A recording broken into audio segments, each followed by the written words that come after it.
Hello everyone. Today I'm going to be talking to you about an instant vertical redstone transmitter based on a design I saw from this guy CNB Minecraft. Definitely check him out if you haven't already. So does some really cool stuff. Basically, it works on the principle that pistons um, do not add ticks of delay to redstone, so that if a piston retracts, the redstone updates instantaneously. So if I were to come over here and press this button, you would see all three pistons retract simultaneously. Um, this means that you can send a redstone signal instantly to any location within the loaded chunks. And it's really good if you want something to happen at the exact moment of the button press. So I'm going to show you how to do this vertically, and then I'm going to attach it to a TNT cannon. So it's fairly simple to do this vertically. Um, Start with a block on the ground. This will act as your input. You can just let me attach a button to the side. Torch on top, and then you can start doing a spiral. I like to do 3 by 3, just for the sake of being compact, so it can technically be expanded up to 15 blocks.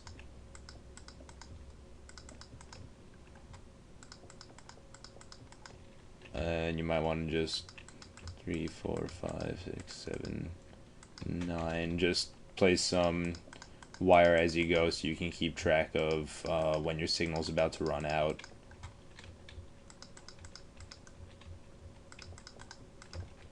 So that there is 15 blocks. That's as far as the redstone signal will go. So now you just attach one of these to it, the repeater. So to do that, you attach a sticky piston to the side facing towards you, block on the end, down 2 blocks, torch, and then that torch powers this block, which sends signal into that wire, and you can continue the spiral like that. It's very easy, pretty compact, and this can extend all the way up to the sky limit. You just repeat the design a whole bunch of times. So I'll do it again for you.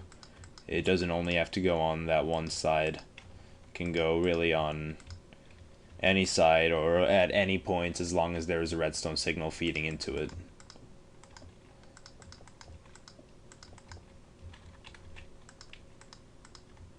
Should be about 15. And you just attach another. 2 blocks. Torch in the middle.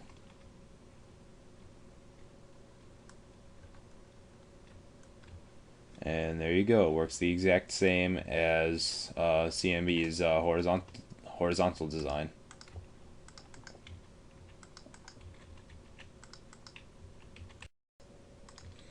So that's pretty much how the vertical part works. Now we can start with the cannon. It's just one of the uses I've come up for it. For it. Whatever. I'm sure you guys will be able to come up with something much better. I'm using Water Shader mod. For now, it's cool. It's good for oceans, really, and not much else, because you get some glitchy parts. Not perfect yet. So, for the bottom part, you kind of just want this to come across like that. Over a block of glass, block of stone there. This is where actually you extend that one out one more. Glass, stone input goes here. For the maximum angle, or rather more 45-degree angle, you'd want to put a ladder there, and then your TNT would go there. That's this here's the input. Just gonna stick a button on that and dig out a little bit under there.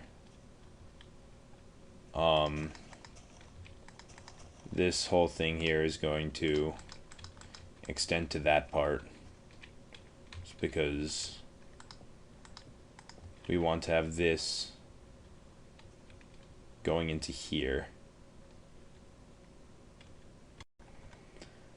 Actually, I lied. This goes into a normal piston right here. This line attaches with a 2-tick delay. This one with a 1-tick delay.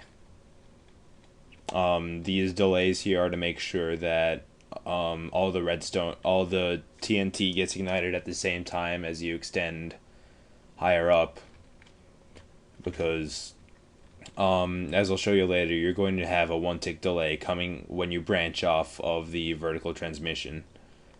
And then to attach this part, you just bring it up and attach it like that.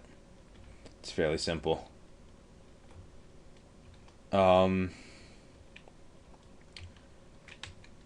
So now I guess I'm just gonna go ahead and build a couple of layers.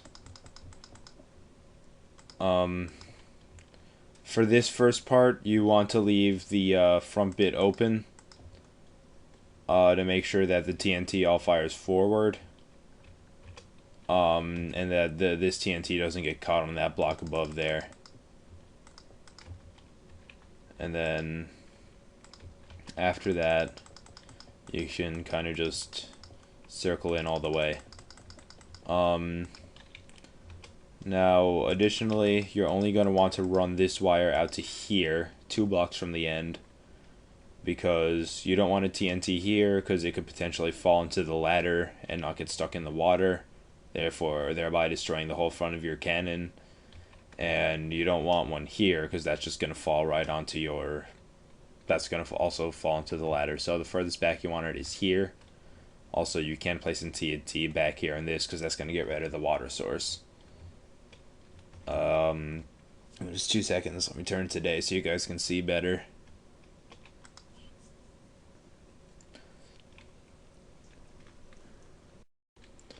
Now, you might be wondering why I need to do this fancy wiring, and I'll show you in a second.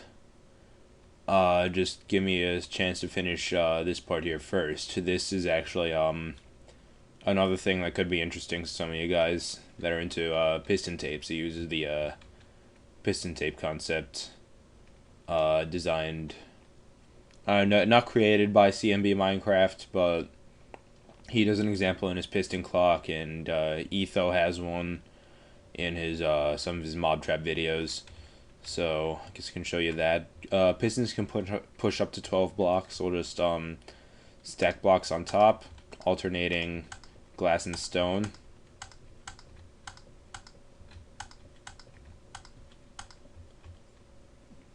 Two, 4, 6, 8, 10. So that's 12. And then we want to get a normal piston facing downward at the top of that. So what happens is that when you press the button, this signal goes out to activate the TNT stored in this bay. And then rather than having, say, a line of redstone connecting to this layer and then to this layer, and then you'd eventually need repeaters, so you'd have to increase this delay, you can just use this to activate them all at the same time. I'll just, for 2 seconds, just do the outline for a couple of the platforms over here. And you can actually have them all activated at the same time without any additional delay by sticking another piston there, facing upward, and repeating the same process. So the way this works is that for all the additional layers, you add the 2 blocks out. Every other block you put a torch, and redstone wire on the others, and then repeaters facing forward on all of them. So that when this piston gets activated from the input, they all get pushed up, and the stone passes the signal through the wire and ignites all the TNT in the bays. This thing is a concept that was kind of inspired by Seth Bling's recent video about his new like tower capture game. I forget what exactly it's called, but it's pretty cool. So I'm using that to power the to ignite the TNT. Like I'll just put down a couple of lines of TNT in these, and when I hit the button, you can see they all ignite at the same time, which is really nice. Just for me, I like putting a reset up top where all the pistons are, but you don't have to. This is just for like testing purposes. Not necessary, and actually that's not a good spot to have it. Probably there is better. Maybe. And then yeah, you just build it out on this side like that. And that can continue up as high as you want. I think I calculated the maximum height for the cannon to be about 76 blocks from this being the first. But you're probably not gonna want to go higher than like 70 or so, otherwise you run the risk if there's any lag of TNT detonating before it reaches the water. So you just need to be careful with that. That gives you a whole lot of charge anyway. So yeah, you build out like that. Let me just finish building this part out here. I'll skip to the finished, and then I'll show you where you can go from there.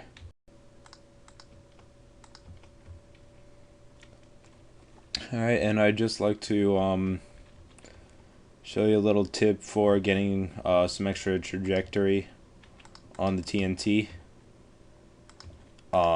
Just for a better angle, because I'll show you, because you don't have a TNT block here, you're actually short one charge at this point, which is the closest to the TNT, which gives it the most angle.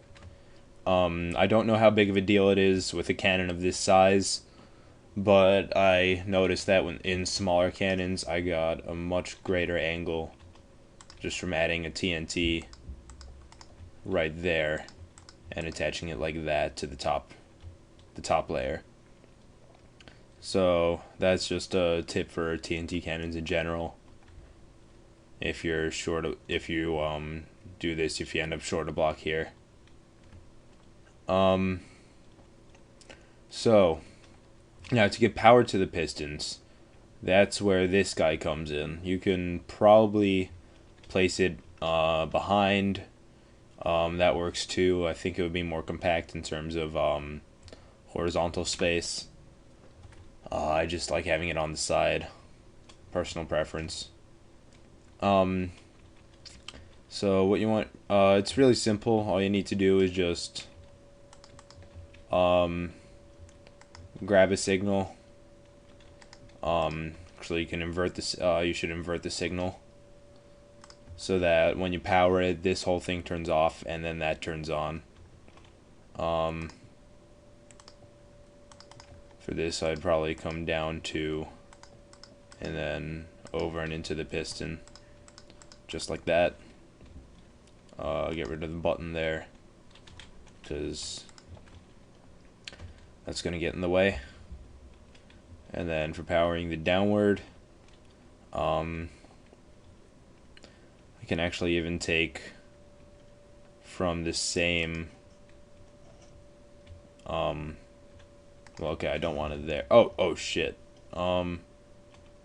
Okay, that's fine. I can actually take power from the same wire here. I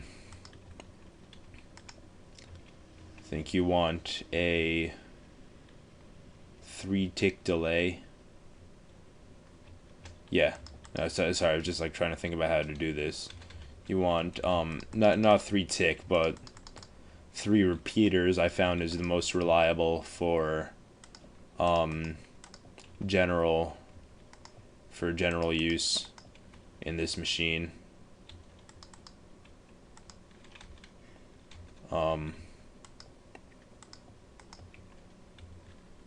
Yeah, so I just have it come out like this over the top. The repeaters can go wherever, it doesn't really matter, you just gotta make sure. 3 repeaters on 4 tick delay. So the reason for having this 12 tick delay is that input lasts for 9 ticks. So we just want to make sure that this delay line lasts a little bit longer than that. So 12 ticks should be enough to make sure that after the input, which pushes that up, it gets pushed back down right after by this piston here. So I'll see if I can show you that. Yeah, if you can see that piston right there fired after the bottom piston retracted. So and you can see this one didn't retract yet because I haven't powered it yet. So let me just do that now real quick.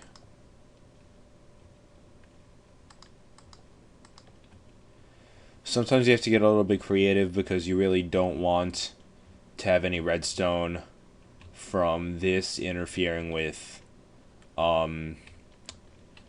your platforms, whatever, racks, I guess whatever you want to call them. So you can just come up and around and power like that.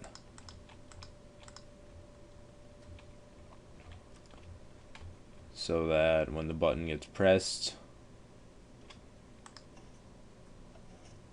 all of these lines get pushed down. Now you can, if you continue to expand this, you really can expand this theoretically as high as you want, though in terms of practicality, no more than 70 blocks high, which will give you about 35 racks, 36 racks to power your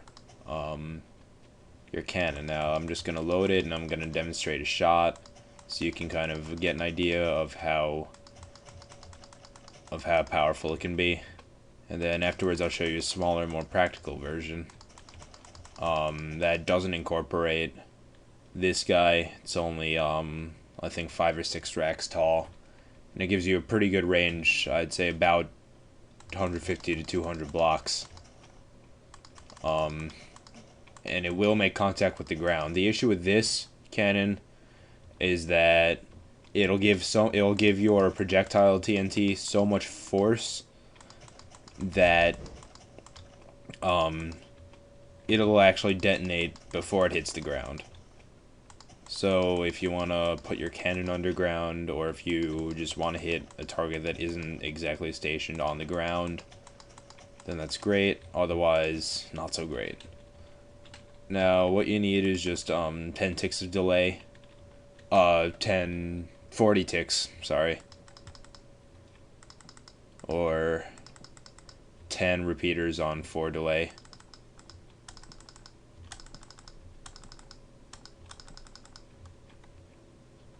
Four, 5, 6, 7, 8. Something like that. So that the TNT ignites like a tick or two before the entire thing gets activated. Now this is what I'm doing here is a little bit dangerous. I haven't tested to make sure they all fall at the same time, but I am fairly confident that it will work properly, so let's just give it a shot, and if I screw up, you'll get to see it.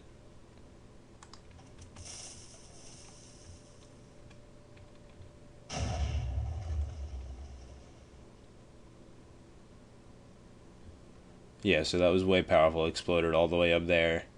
Some, I don't know, obscenely far distance. You can already see the back of the map is starting to unload as I approach the detonation point. It's almost completely out of view. which is really nice because this can somewhat fairly easily be hidden into the side of a mountain, assuming you have like a fairly straight cliff face, and you just clear out a bottom area over here for the TNT charge to go flying. So this one here is a much smaller version. It's only 5 racks. Doesn't utilize the infinite instant repeater. But it's based on the same principle, where you've got this piston tape type thing that activates a certain number of ticks before, and because it's so short and I only need to power one, I can just use a chain of redstone torches to get the off signal up to the top repeater here. Like I said, this one will make contact with the ground, which is nice. It does go about 150 to 200 blocks. You can see the crater over there, where I've shot a few times. That is about how far the cannon goes. Yeah, I think that's the second impact that's made it this far. Yeah, that's probably about 200 blocks. Like as you can see, even from here, the cannon just completely unloads.